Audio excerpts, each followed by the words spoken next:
नारायण है वो भगवान है और जिनमें से क्या हुआ है, ब्रह्म की उत्पत्ति हुई है और ब्रह्म से ही शिव की उत्पत्ति हुई है। तो मतलब क्या है कि भगवान कृष्ण समस्त उत्पत्तियों के स्रोता भी है और मूल कारण भी है। सारी वस्तुओं की, जगत में जो भी कुछ वस्तुएं हैं उसकी उत्पत्ति और विनाश के कारण सिर्फ भगवान कृष्ण स्वयं ही है। तो कहने का मतलब है कि कृष्ण से बढ़कर और कोई नियंता है ही नहीं। और जो ये भगवत गीता है वो प्रामाणिक गुरु से हम इस यथारूप भगवत गीता को जो समझ ले तो सच में हम कृष्णा भावनामृत में लीन हो जाएंगे। और आगे के श्लोक, जो 8वां श्लोक है, तो उसके अंत में भी प्रभुपाद जी ने ये हमें क्लियरली लिख के दिया है कि हमें भगवत गीता की अप्रामाणिक टीकाओं एवं व्याख्याओं से दूर रहना चाहिए। जो भी बाजार में और भी कई भगवत गीताएं मिलती है तो उनकी जो अप्रामाणिक टीकाएं हैं उनसे हमें क्या रहना है, दूर रहना है। और हमें कौन सी भगवत गीता का अध्ययन करना है, जो यथारूप है, जो गुरु परंपरा से लिखी गई है और गुरु परंपरा से हम तक आई है। जैसे कि श्री कृष्ण जी ने ब्रह्मा जी को बताई, ब्रह्मा जी ने नारद जी को, नारद जी ने व्यास जी को, व्यास जी को मध्यम, ऐसा करते करते परंपरा से चलते चलते भक्ति सिद्धांत सरस्वती गुरु महाराज और भक्ति वेदांत श्री स्वामी प्रभुपाद जी ने हम तक ये भगवत गीता लाने का प्रयास किया है। और एज इट इज, जैसे श्री कृष्ण भगवान ने तब बोली थी वैसी की वैसी as it is Prabhupada ji ने हमें यहाँ पे समझाया है। तो ये यथारूप भगवत गीता पढ़ने से क्या होगा कि हमारा ध्यान जो है वो भ्रमित नहीं होगा और हम भगवत गीता का मर्म खूब अच्छे से समझ पाएंगे, श्री कृष्ण को अच्छे से समझ पाएंगे और उसकी भक्ति में और अधिक से दृढ़ बन सकेंगे। और आज का जो ये श्लोक है 10वें चैप्टर का, जैसा कि प्रभु जी ने अभी हम लोगों को बताया और कल भी माता जी ने हमें बताया था कि 8वां, 9वां, 10वां और 11वां 4 जो श्लोक है वो उसे चतुर्श्लोकी भगवत गीता कहते हैं। अभी प्रभु जी ने हम लोगों को बताया कि ये जो 4 श्लोकों का महत्व है वो पूरे भगवत गीता के 700 श्लोकों का पूरा मर्म उसमें से हम लोगों को समझ में आ जाता है। और मतलब कि 10वें अध्याय का जो मतलब ये जो 4 श्लोक हम पढ़ लेंगे तो ये पूरा 10वें अध्याय का कॉन्सेप्ट भी हम लोगों को क्लियर हो जाएगा। तो आज का ये श्लोका जो है 10.9, तो ये श्लोका में भगवान हमें क्या कहते हैं कि मेरे शुद्ध भक्तों के विचार मुझ में वास करते हैं और उनके जीवन मेरी सेवा में हमेशा के लिए अर्पित रहते हैं और वो एक दूसरे को ज्ञान प्रदान करते हैं और मेरे विषय में ही बातें करते हैं और उनका परम संतोष तथा आनंद का अनुभव करते हैं। तो जैसे भगवान के शुद्ध भक्त, कई बार ऐसा होता है कि हम लोग सोचते हैं कि क्या हम शुद्ध भक्त नहीं है, हम भी भगवान को हर रोज भोग लगाते हैं, हम भी भगवान से प्रार्थना करते हैं, हम भी भगवान का श्रृंगार करते हैं, हम भी मतलब जो भी कुछ भगवान को भोग लगाया हुआ वही खाते हैं। नहीं, हम भी शुद्ध भक्त है। लेकिन जो शुद्ध भक्त है तो उनके विचार में पूरे दिन भगवान का ही ख्याल आता रहता है, पूरे दिन उनकी सेवा कैसे करनी है, उनका श्रृंगार कैसे करना है, उनको भोग कैसे लगाना है, भगवान को प्रसन्न करने के लिए हमें क्या करना है, उनके बारे में सोचते सोचते सोचते पूरा संतोष और आनंद का वो लोग अनुभव करते हैं। जैसे कि 4 कुमार है, सनक, सनदन, सनातन और सनत कुमार। वो क्या करते हैं, जब साथ में होते हैं तो एक कुमार जो है वो भगवत का अध्ययन करता है, कृष्ण कथा कहता है और 3 जो कुमार है वो सुनते हैं।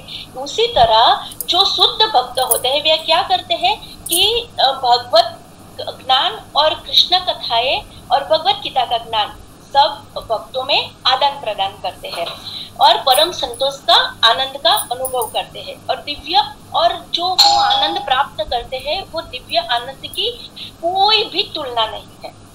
और जिस तरह से हमें कृष्ण के साथ हमारा क्या संबंध है तब हम कृष्णा से और ज्यादा प्रेम करने लगेंगे और ज्यादा हमें दिव्य आनंद की अनुभूति होगी। वैसे ही यहाँ पे तात्पर्य में हमें प्रभुपाद जी ने क्या बताया है कि यहाँ जिन शुद्ध भक्तों के लक्षणों का उल्लेख हुआ है वे निरंतर भगवान की दिव्य प्रेमा भक्ति में रमे रहते हैं। क्या बताते हैं प्रभुपाद जी के जो शुद्ध भक्त होते हैं वो भगवान की दिव्य प्रेमा भक्ति में रमे रहते हैं और भक्त क्या करते हैं कि भौतिक दुनिया की चिंता नहीं करते हैं, वे सब सिर्फ कृष्ण की बातें ही श्रवण और अध्ययन करके खुद ही वो आनंद का अनुभव करते हैं। उनके मन कृष्ण के चरण कमलों से हटते ही नहीं है, पूरा दिन मतलब भगवान की सेवा में, भगवान को कैसे प्रसन्न करना है उनमें ही उनका मन हटता ही नहीं है उनके चरण कमलों से। जब उज्जवल जी ने गोपियों से कहा कि ध्यान करो ध्यान करो, तो गोपियां बदले में उनको क्या कहती है कि उद्धव जी हम ध्यान कृष्ण से हटाना चाहते हैं, लेकिन कृष्ण से एक क्षण के लिए भी हमारा ध्यान नहीं हट रहा है। तो गोपियां इतना प्रेम करती थी कृष्ण से कि एक पल के लिए भी वो कृष्ण के प्रति मतलब ध्यान नहीं हटा पा रही है। तो अब जब हम भी ऐसा प्रेम भगवान को करने लगेंगे, हमारा हृदय भी क्या होगा, तब धीरे धीरे शुद्ध हो जाएगा और शुद्ध हो जाने लगेगा। और भगवत भक्त परमेश्वर के गुणों तथा उनकी लीलाओं के गान में अहर्निश लगे रहते हैं। जो भगवत भक्त होते हैं वो क्या करते हैं, पूरे दिन परमेश्वरों के गुणों तथा उनकी लीलाओं में, मतलब उनकी लीलाओं, जैसे कि हम लोग अभी वृंदावन की यात्रा में गए थे, तो वहां पे गोवर्धन परिक्रमा के लिए हम लोग गए, तब कुसुम सरोवर में गए। तो कुसुम सरोवर में मतलब भगवान की ऐसी छवि थी कि भगवान खुद राधा रानी जी के बाल बना रहे थे। तो इतनी सुंदर छवि थी, इतनी सुंदर छवि थी कि जब भी हम लोग वो मतलब गोवर्धन याद करते हैं तो हम लोगों को तुरंत वो कुसुम सरोवर और राधा रानी और कृष्ण जी की जो छवि है वो हमारे मन में बस जाती है, हम हमारे हृदय में वो निकल आती है और हम उनके दिव्य आनंद की अनुभूति करने लगते हैं और ऐसे अहर्निश करने लगते हैं। मतलब क्या बताए कि भगवान ने इतने रम जाते हैं, इतने भगवान के आनंद की अनुभूति करते हैं कि बस पूरा दिन भगवान के लिए ही, मतलब हृदय में भगवान के सिवा हमारे कुछ भी नहीं हम लोगों को दिखता है। और भक्त भगवान की सेवा में लगे रहते हैं, श्रवण में, कीर्तन में, पूरा दिन मतलब कीर्तन करो, भगवान की कथाएं सुनो, अर्च विग्रह की सेवाएं करो और पूरा हृदय निरंतर कृष्ण में ही मग्न रहता है। भगवान की लीलाओं के बारे में अन्य भक्तों से बातें करना, मतलब जैसे कि हम लोग वृंदावन से आए, पहली बार जो लोग वृंदावन गए तो इतना आनंद पाया है, इतना आनंद पाया है कि हम लोग कोई भी हो हमारे साथ तो हम लोग वृंदावन के बारे में उनको बातें करने लग जाते हैं और भगवान में इतना खो जाते हैं कि वो वहां का आनंद ही कुछ और था। मतलब जो सब लोग वृंदावन आए थे और भगवान की लीलाओं के बारे में सुना, कुसुम सरोवर के बारे में सुना, गोविंद सरोवर के बारे में सुना, राधा दामोदर मंदिर के बारे में, इस्कॉन टेम्पल के बारे में, इतना मतलब वो मंगला आरती, श्रृंगार आरती, गुरु पूजन, मतलब भगवान की छवि ऐसी लेके आए हैं वृंदावन से कि पूरा दिन भगवान में, खुद को ऐसा लगता है कि बस भगवान के सिवा हम लोगों को अभी कुछ करना ही नहीं है। तो प्रभुपाद जी यहाँ पे हमें और क्या बता रहे हैं कि भक्ति की प्रारंभिक अवस्था में वे सेवा में ही दिव्य आनंद उठाते हैं और परिपक्वता अवस्था में ईश्वर प्रेम को प्राप्त होते हैं। प्रारंभिक अवस्था मतलब जब हम लोग ये स्टडी क्लास में जुड़े थे तब हम लोगों को देखा कि प्रभु जी हमें बार बार बताते थे कि आप लोग मतलब भगवत गीता का ये श्लोक पढ़ो, ऐसे तात्पर्य को पढ़ो, ऐसे करो, जपा करो। फिर पहले जब हम जपा करते थे तो हमारी इंद्रियों को हमें फोर्स करके उनमें जुड़ना पड़ता था कि नहीं, हम लोगों को एक राउंड जपा करना है और फिर जपा करते करते 10 बार तो माला उठा के हम लोग देख रहे थे। वो सब हमारी वो प्रारंभिक अवस्था थी। लेकिन जैसे हम भगवान में जुड़ते गए तो अब क्या होने लगता है कि 16 राउंड, 25 राउंड, 32 राउंड सब लोग करने लगे, मतलब इतना आनंद पाते हैं। तो वो हमारी परिपक्व अवस्था आ गई और ईश्वर प्रेम को हम प्राप्त करने लगे हैं। जब वे दिव्य स्थिति को प्राप्त कर लेते हैं तो वे उच्च सर्वोच्च सिद्धि का स्वाद लेते हैं। मतलब भगवान के जब दिव्य आनंद में हम डूब जाते हैं, भगवान की लीलाओं में हम डूब जाते हैं, भगवान की अर्च विग्रह की सेवा में जब हम डूब जाते हैं तो पूरा सर्वोच्च सिद्धि का हम स्वाद ले लेते हैं। और जो वो कैसा स्वाद लेते हैं, भागवत धाम में प्राप्ति होगी वैसा। तो प्रभु जी, हम लोग तो भागवत धाम अभी गए नहीं है, लेकिन प्रभु जी ने कई बार हम लोगों को वर्णन किया है कि भागवत धाम में पूरी ग्रीनरी है, पूरा मतलब आनंद है, सब लोग ऐसे की ऐसे ही है, खुश, मतलब कोई चिंता नहीं है। तो वैसे भागवत धाम की प्राप्ति होती है। भगवान चैतन्य दिव्य भक्ति की तुलना जीव के हृदय में बीज बोने से करते हैं। ब्रह्मांड के विभिन्न लोकों में असंख्य जीव विचरण करते रहते हैं। इनमें से कुछ ही भाग्यशाली होते हैं जिनकी शुद्ध भक्त से भेंट हो पाती है और जिन्हें भक्ति समझने का अवसर प्राप्त होता है। तो भगवान चैतन्य दिव्य भक्ति की तुलना किसे करते हैं? जीव के हृदय में बीज बोने से।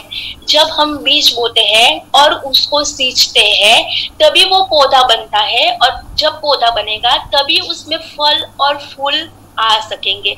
उसी तरह हमारे हृदय में जो हरे कृष्ण महामंत्र का एक बार बीज हो गया, हमने हृदय में अपने कृष्णा को स्थान दे दिया। वैसे तो बोलते हैं ना, डॉक्टर कई बार बोलते हैं कि हम लोगों के शरीर में सब रोग के सेल्स है ही, लेकिन जब हमारा इम्यूनिटी पावर कम हो जाता है तब वो सेल एक्टिव हो जाते हैं और हम लोगों को बीमारी लग जाती है। वैसे हमारे हृदय में भगवान है ही, बस हरे कृष्ण महामंत्र के नाम के जप से वो क्या हुआ, सेल एक्टिव हो गया, और हम लोग हरे कृष्ण महामंत्र का जप करते करते वो बीज को इतना अंकुरित कर दिया, उसमें इतना सारा खाद डाला, इतना सारा पानी डाला कि उसमें से फल और फूल इतने खिल गए कि वो वहां तक खिल जाएंगे जब तक वो ब्रह्म ज्योति में जाके लीन नहीं हो जाएंगे।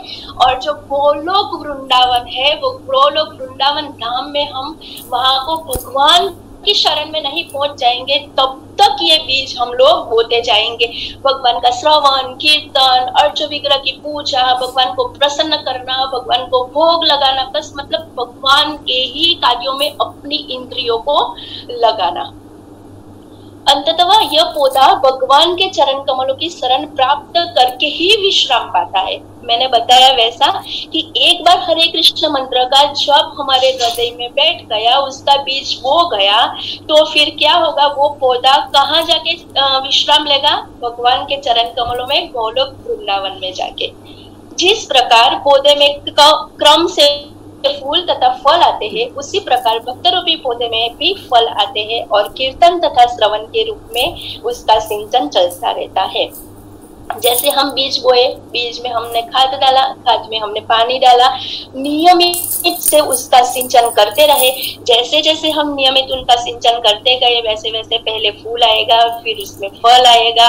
तो भक्ति रूपी पौधा भी कैसा है, एक बार हम क्लास में जुड़े, क्लास में जुड़ने के बाद हम लोग श्लोक बोलने का प्रैक्टिस किया, श्लोक बोलने के बाद में हम तात्पर्य पढ़ने का प्रैक्टिस किया, उसके बाद हमने एक्सप्लेनेशन किया, फिर हमने एक जपा राउंड शुरू किया, फिर हमने 4 जपा किया, फिर हमने 6 किया। ऐसा करते करते करते 16 हो गया। तो वो क्या हुआ, वो पौधा खिल गया और उस पे भी क्रमशः क्या आने लगे, फल और फूल आने लगे।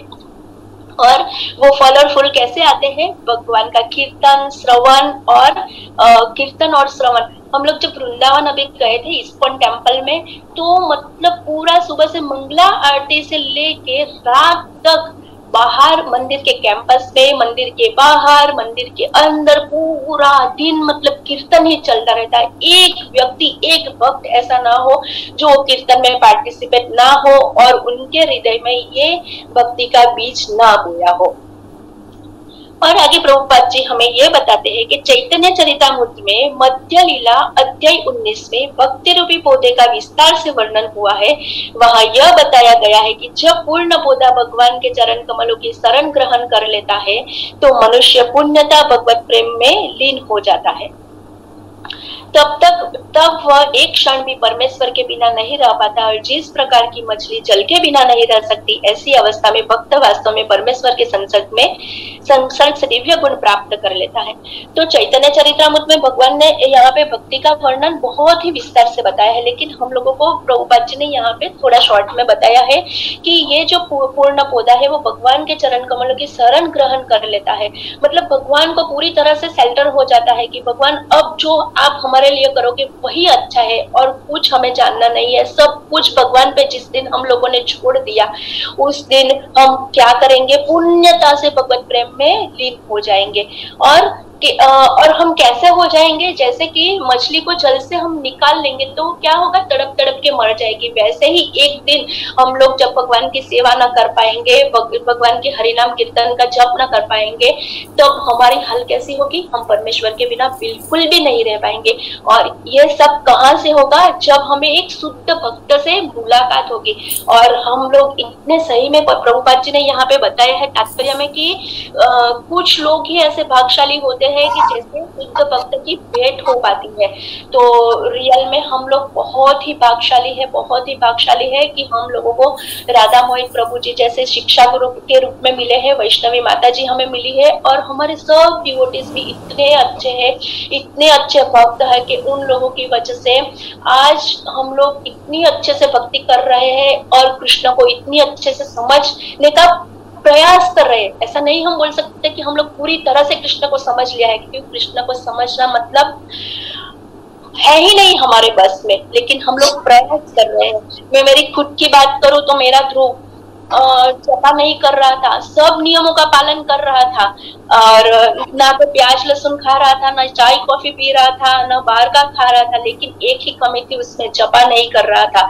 लेकिन हमारे ऐसे शुद्ध भक्त राधा मोहित प्रभु जी ने ध्रुव को इतना अच्छे से प्रीच किया, सिर्फ इतना बोला कि ध्रुव तू जपा कर, जिस दिन तुझसे नहीं हो पाएगा उस दिन का जपा तू मुझे बोल देना, मैं कर लूंगा। प्रभु जी मैं आज मन खोल के और दिल से आपका शुक्रिया अदा करती हूँ कि ध्रुव 12 तारीख से लेके आज तक हर दिन 16 राउंड जपा करता है और उसने कंठी माला भी पहन ली है। तो ऐसे शुद्ध भक्त के मिलने से ही हमारे लाइफ में सब चेंजेस आ सकते हैं। और आगे प्रभुपाद जी हमें ये भी बताते हैं कि श्रीमद् भागवतम में भी भगवान तथा उनके भक्तों के संबंध में के विषय में ऐसी अनेक कथाएं हैं, इसलिए श्रीमद् भागवत भक्तों को अत्यंत प्रिय है। जैसा कि भागवतम में ही 12.13.18 में कहा गया है कि श्रीमद् भागवतम पुराणम अमलम यद्रेस्वानम प्रियम। ऐसी कथा मतलब कि जो 12वां क्वेंटो है हमारे भागवतम का, उसमें 13वें अध्याय के 18वें श्लोक में क्या बोला गया है कि श्रीमद् भागवतम वो पुराण अमल है जिसमें धर्म काम अर्थ मोक्ष जैसी कोई भी बातें नहीं है। ना तो यहाँ पे भौतिक कार्यों के बारे में लिखा हुआ है, ना तो आर्थिक विकास के बारे में लिखा हुआ है, ना इंद्रिय तृप्ति के बारे में लिखा है, ना मोक्ष के बारे में, सिर्फ और सिर्फ भगवान और भक्त के बारे में ही लिखा हुआ है। फर्स्ट कैंटो से हम लोग देखेंगे कि सुत गोस्वामी परीक्षित महाराज को भागवतम कह रहे हैं, और वहां से लेकर 12वें स्कंदक मतलब कि 18 बुकों में भगवान और भक्त के बारे में ही कुछ ना कुछ हमें लोगों को जानने को मिलेगा कि कैसे भक्त होते हैं, कैसे शुद्ध भक्त हम बन सकेंगे। श्रीमद् भागवतम ही एकमात्र ऐसी कथा है जिसमें भगवान तथा उनके भक्तों की दिव्य प्रकृति का पूर्ण वर्णन मिलता है। मतलब भागवतम ही एक ऐसा ग्रंथ है जिसमें भगवान और भक्तों की पूर्ण वर्णन, भक्ति का पूर्ण वर्णन हमें मिलता है।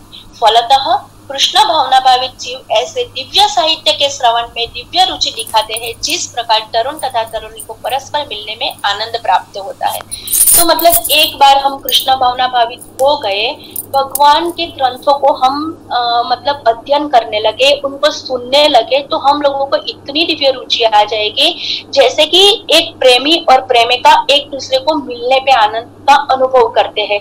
जैसे कि प्रभुपाद जी ने भगवत गीता की भूमिका में एक उदाहरण स्वरूप एक उदाहरण बताया था कि जिस तरह शादीशुदा स्त्री पर पुरुष के साथ प्रेम करती है और शादीशुदा पुरुष पर स्त्री के साथ प्रेम करता है, तो वो लोग क्या करते हैं, घर में पूरा ध्यान उन लोगों का रहता है, लेकिन फिर भी हृदय में क्या रहता है, वो प्रेमी की ही बात उनके हृदय में रहती है। वैसे ही हम लोगों को क्या करना है, घर का पूरा काम करना है, हमारी रिस्पॉन्सिबिलिटी भी निभानी है, लेकिन हमारे हृदय में हम लोगों को कृष्ण को रखना है। हमें कृष्ण से ऐसा प्रेम करना है कि जैसा भगवान से हमें कैसा प्रेम करना है, जैसा मीरा ने भगवान से किया था, गोपियों ने भगवान से किया था, यशोदा माता ने भगवान से किया था, वो बालकों ने भगवान से किया था। और जिस दिन हम ऐसा प्रेम हमारे हृदय में ला देंगे, हम कृष्ण से प्रेम करने लगेंगे, तो हम पूरी तरह से कृष्ण भावना भावित हो जाएंगे और हम उनकी दिव्य लीलाओं में ऐसे रमेंगे कि हरे कृष्णा। माता जी आप म्यूट हो गए। जनकना माता जी रिकॉर्डिंग स्टॉप्ड। ध्रुवगत माता जी हम लोगों को श्रवण अध्ययन करके मतलब इतनी आनंद की अनुभूति करनी है कि हम जो भक्ति का बीज हरे नाम कृष्ण महामंत्र से बोया है वो गोलोक धाम जाकर ही रुके। तो प्रभु जी इस श्लोक में से मुझे इतना ही समझ में आया है और मेरी कुछ भी गलतियां